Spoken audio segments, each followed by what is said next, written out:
Assalamualaikum warahmatullahi wabarakatuh. Kembali lagi dengan saya Iswanuddin, NPM 0378, Prodi PGMI, semester 5 kelas A. Saya perwakilan dari kelompok 1.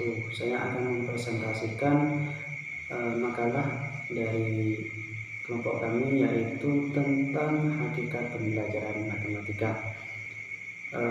Hakikat pembelajaran matematika itu yang pertama itu ada pengertian belajar, dan yang kedua ada prinsip belajar matematika, dan yang ketiga ada faktor yang mempengaruhi kesulitan dalam belajar matematika, dan yang terakhir yaitu ada keberhasilan belajar matematika. Poin yang pertama yaitu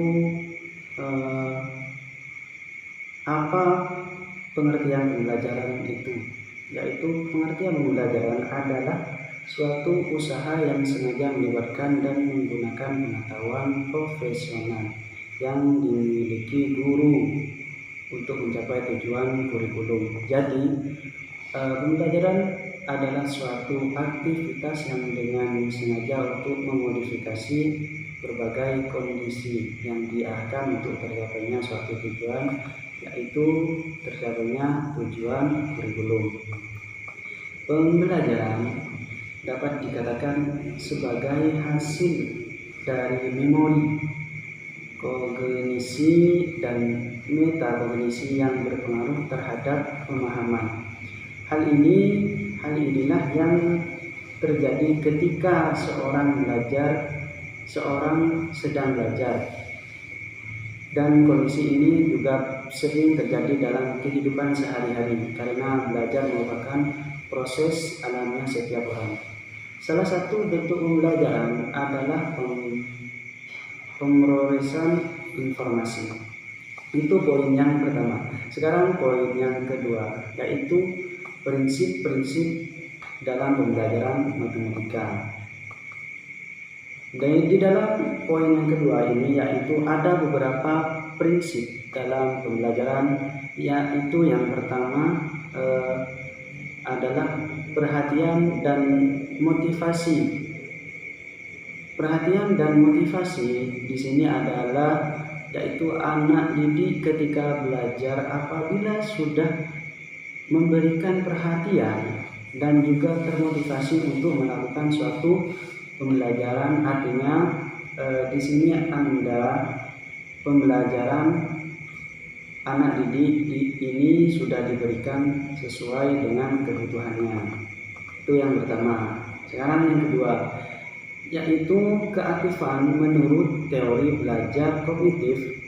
Aktifkan di sini sangat penting. Kenapa? Karena seorang yang sudah aktif, sudah memberikan kreativitas, maka akan tercipta suatu pembelajaran yang efisien, efektif, dan aktif. Itu poin yang kedua. Sekarang yang ketiga, yaitu keterlibatan langsung dan berpengalaman pembelajaran. Tidak mungkin tidak terlibat langsung, artinya di sini adalah kita sendiri yang akan berpengalaman langsung di dalam pembelajaran. Itu prinsip-prinsip pembelajaran matematika. Sekarang poin yang ketiga, yaitu faktor-faktor yang mempengaruhi kesulitan dalam belajar matematika. Yang pertama, di dalam poin yang ketiga, faktor yang mempengaruhi kesulitan dalam belajar matematika, yaitu ada dua faktor, yaitu yang pertama faktor internal dan yang kedua faktor eksternal. Yang pertama, faktor internal. Di sini artinya adalah faktor yang berasal dari dalam diri. Contohnya, yang pertama ada faktor-faktor jasmania. Ini meliputi kesehatan tubuh dan cacat tubuh seseorang yang tidak memiliki kesehatan atau yang sedang dalam keadaan sakit, maka itu akan mempengaruhi proses belajar mengajar. Yang kedua, ada faktor psikologis, meliputi inteligensi dan sebagainya. Nah, yang ketiga itu ada faktor kelelahan. Seseorang yang lelah, badannya tidak fit, lesu, mulai itu akan mempengaruhi dalam proses belajar mengajar.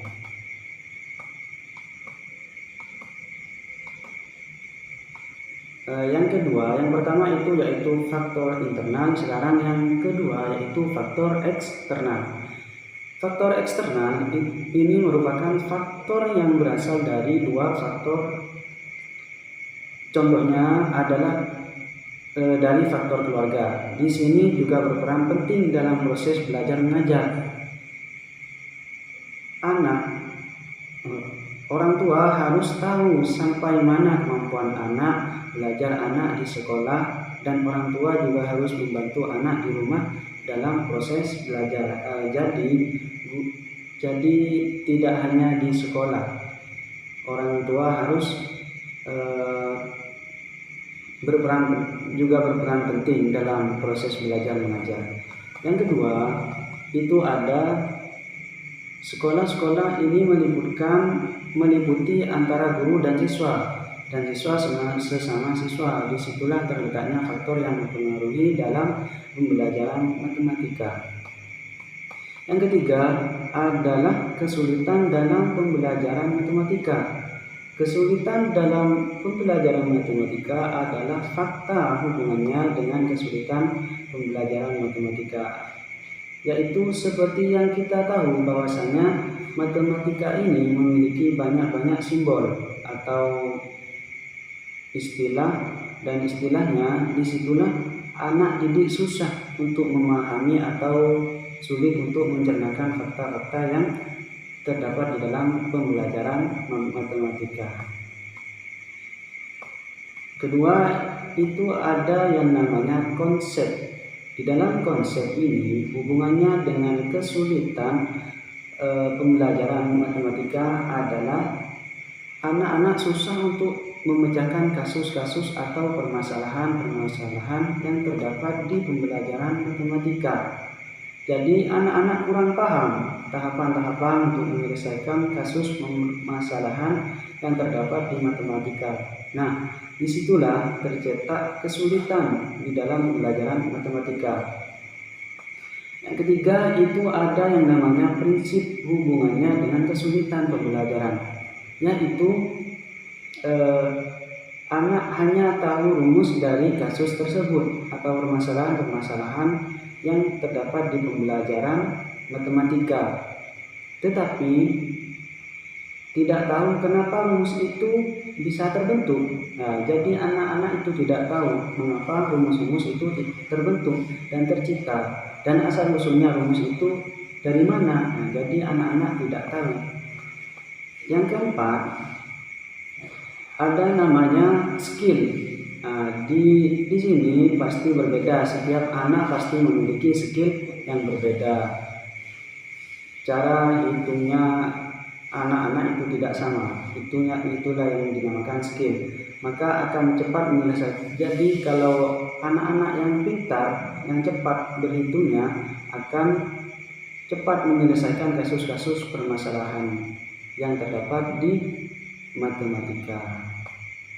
Poin yang keempat yaitu keberhasilan dalam pembelajaran matematika. Di dalam poin yang keempat yaitu yang pertama adalah kita harus mampu untuk mengembangkan kemampuan berpikir yang logis.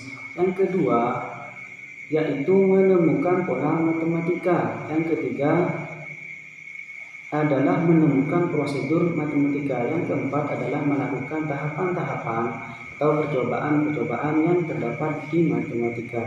Dan yang kelima adalah pengembangan kreativitas yang terdapat di pembelajaran matematika.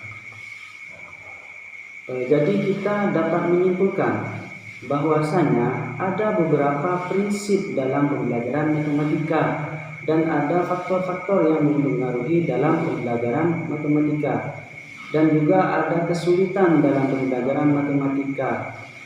dan juga ada keberhasilan di dalam pembelajaran matematika. Jadi itu saja yang bisa saya presentasikan, kurang lebihnya saya mohon maaf. Wabillahi taufiq wal hidayah. Wassalamualaikum warahmatullahi wabarakatuh.